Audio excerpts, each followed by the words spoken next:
Dear student अस्सलाम वालेकुम। आज हम एक्सरसाइज नंबर 1.4 के क्वेश्चंस हल करने की कोशिश करेंगे। 1.3 में हम मैट्रिक्स की एडिशन और सब्सट्रैक्शन और मुख्तलिफ़ कंसेप्ट दोबारा रिकॉल किए थे, लेकिन एक्सरसाइज नंबर 1.4 के अंदर हम मल्टीप्लाई ऑफ अ मैट्रिक्स समझेंगे कि दो मैट्रिक्स को किस तरह आपस में मल्टीप्लाई किया जाता है। इस सब की मुकम्मल डिटेल के साथ हम इसमें वजाहत करेंगे। तो मैं हूं आपका टीचर अब्दुल रज़ाक और आप देख रहे हैं मेरा चैनल दारुल सक्सेस। जो मेरे चैनल पे न्यू है और अभी तक सब्सक्राइब नहीं किया तो वो सब्सक्राइब कर लें और बेल आइकन का बटन भी प्रेस कर दें ताकि हर नई आने वाली वीडियो आप तक पहुंचती रहे। साथ ही लाइक और शेयर ज़रूर कर दें ताकि आपके दूसरे दोस्त भी इससे इस्तेफ़ादा हासिल कर सकें। तो चलें देखते हैं सवाल आज का। चलें तो फर्स्ट सवाल पहले डिस्कस कर लेते हैं। Which of the following products of matrix is conformable for multiplication. तो सवाल जैसा कि साफ ज़ाहिर है, सवाल में भी ये पूछ रहा है कि सिर्फ़ आपने ये हल नहीं करना, सिर्फ़ आपने ये बताना है कि ये दो मैट्रिक्स जो हमने आपको दी हैं क्या ये आपस में ज़रब हो सकती हैं, क्या ये मल्टीप्लाई आपस में हो सकती हैं कि नहीं हो सकती। जैसा कि लास्ट एक्सरसाइज में हमने पढ़ा था, उसमें हमने दो मैट्रिक्स की एडिशन पढ़ी थी। फिर सबसे पहला क्वेश्चन यही सॉल्व किया था और यही सिर्फ जाना था कि क्या ये दोनों मैट्रिक्स आपस में एडिशन हो सकती हैं कि नहीं हो सकती। इसी तरह इस एक्सरसाइज में भी फर्स्ट वन सवाल यही है, जस्ट मरूज़ी हाँ या ना आपने करके बताना है कि क्या ये आपस में मल्टीप्लाई हो सकती हैं कि नहीं हो सकती। तो जब हमने ऐड करना था तो उस वक्त और उसकी कंडीशंस थी, अब और कंडीशंस हैं। ऐड में ये कंडीशन थी कि दोनों की क्रॉसपॉन्डिंग वैल्यूज़ एक जैसी हों, लेकिन इसमें चेंज है। इसमें हमने देखना है कि फ़र्स्ट मैट्रिक्स जो है उसके नंबर ऑफ़ कॉलम्स और सेकंड मैट्रिक्स के नंबर ऑफ़ रोज़ ये आपस में इक्वल होने चाहिए। जितने फर्स्ट मैट्रिक्स की कॉलम्स होंगे उतने ही अगर सेकंड मैट्रिक्स की रोज़ होंगी तो वो हमारी मल्टीप्लाई के लिए ये दोनों कामयाबी से मल्टीप्लाई हो जाएंगी। तो देखें ये मैट्रिक्स है हमारे पास, बज़ाहिर देखने में ये कुछ और सी लगती है, ये मुरब्बा टाइप है यानी कि स्क्वायर मैट्रिक्स है और ये कॉलम मैट्रिक्स है। तो लेकिन हम इसकी शक्ल पे नहीं जाएंगे, हम इसकी जो है शराइत उसको देखेंगे। हमारी जो शर्त है कि इसकी जो फर्स्ट मैट्रिक्स है उसके कॉलम्स की तादाद कितनी है। इसमें कॉलम्स की तादाद 2 है और देखें इसमें दूसरे में रोज़ की तादाद कितनी है, दूसरे में रोज़ की तादाद 2 है, इसलिए ये मल्टीप्लाई हो सकते हैं।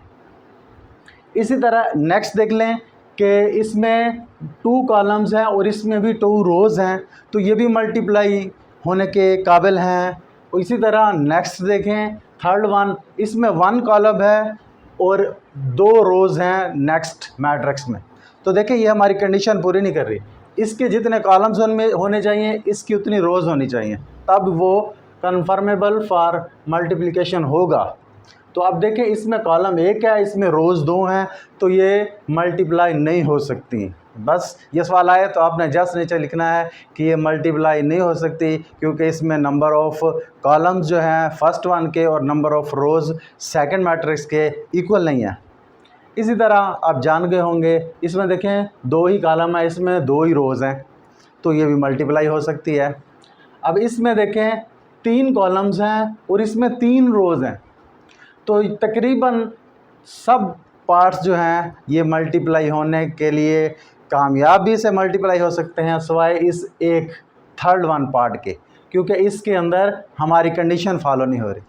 तो इसका जवाब आपने कैसे लिखना है, तो ये देखें मैंने जवाब जो है 1-1.5 लाइन में बना के लिखा हुआ है। कोई भी 2 मैट्रिक्स वो बताएगा, फिर आपने बताना है these matrix are confirmable for multiplication, क्योंकि ये दोनों मैट्रिक्स जो हैं आपस में ज़रब होने के काबिल हैं।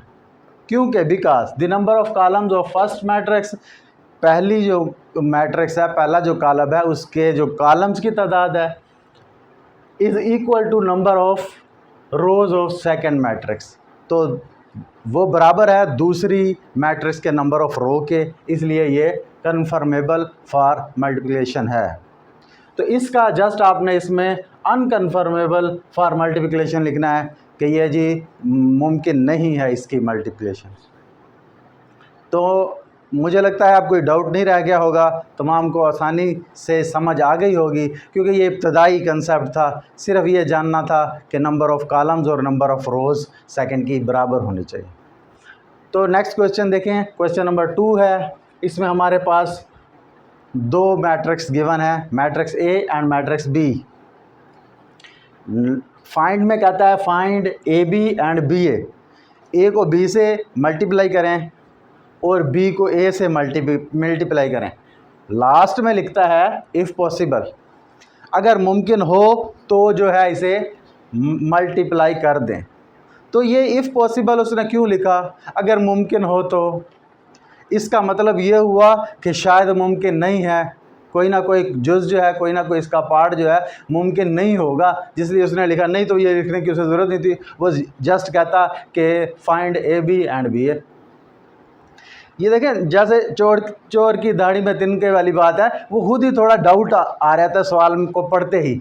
इफ़ पॉसिबल, अगर मुमकिन है तो शायद मे भी कोई नामुमकिन हो।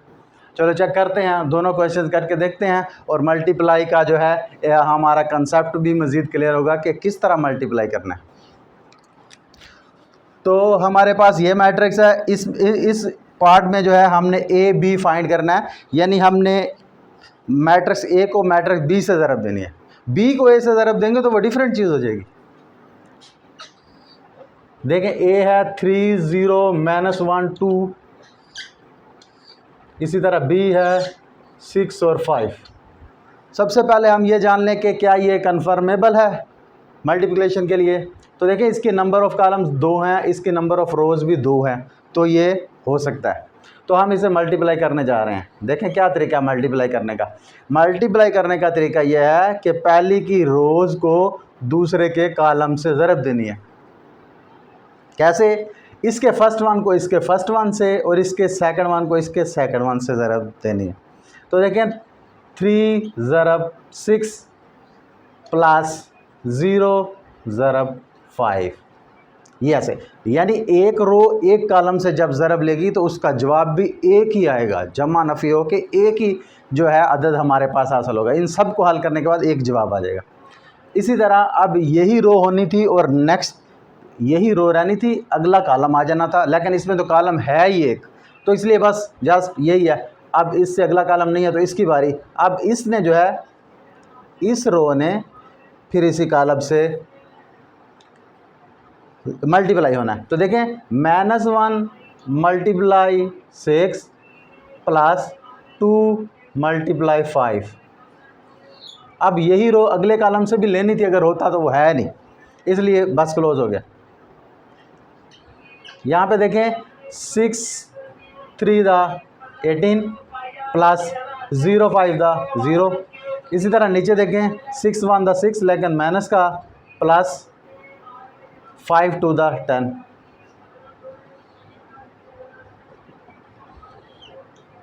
ये देखें, 18 प्लस 0, 18 का 18 ही रह जाएगा। और इसी तरह 10 प्लस के हैं, माइनस के 6 हैं, तो बाकी प्लस के 4।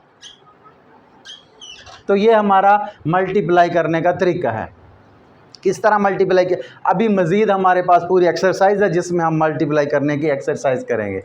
तो ये हमारा आंसर प्रोड्यूस हो गया। अब नेक्स्ट पार्ट पे चलते हैं। नेक्स्ट पार्ट है हमारा बी मल्टीप्लाई ए मैट्रिक्स। बी पहले लिखें, बी, उसके मैट्रिक्स मैंने लिखी, उसके बाद ए की 3 0 -1 2।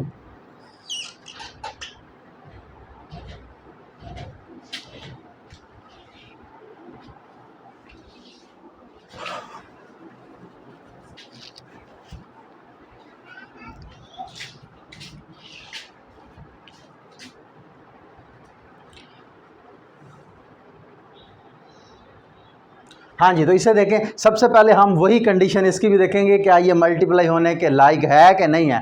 तो इसकी नंबर ऑफ़ कॉलम चेक करें, नंबर ऑफ़ कॉलम इसका एक ही है।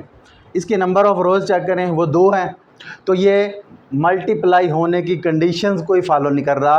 तो इसके साथ भी हम यही जो सेंटेंस है ये यहाँ लिख देंगे, these matrix are unconfirmable for multiplication because the number of columns of first matrix is not equal to the number of rows of second matrix.